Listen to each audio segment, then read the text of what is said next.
эле бир адам өзүңөргө деген консультация катары айтып кетейин.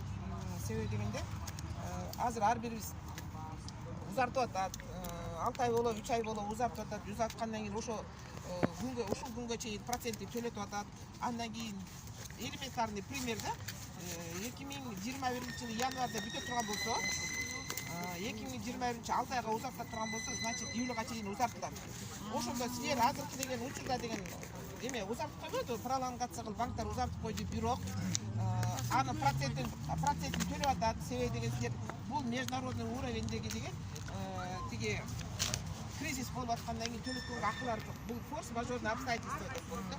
Ошон үчүн биз азыркы учурда баарыңар эле макул болуп эле, макул процентин төлөйлүк деп эле деген 6 айдын процентин төлөп атасыңар. Дагы силерге узартып атат 6 айга чейин. Дагы төлөйсүңөр. Ошондо бир эле акчага 2 жолу деген процент төлөп каласыңар.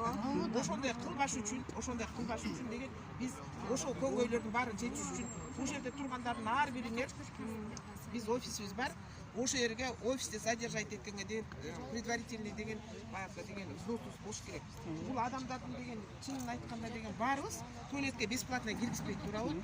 Ар бир клиент менен көйгөйүн угуп, ар бир клиенттин проблемасын угуп, канча соммо деле, кандай кредит эксперт менен кандай сүйлөштү эле, канча акча төлөттү эле деп ар биринин графиктери менен эме таанышып, анан ошондон кийин гана биз силерге деген жардам бере алабыз да, индивидуальныйчы.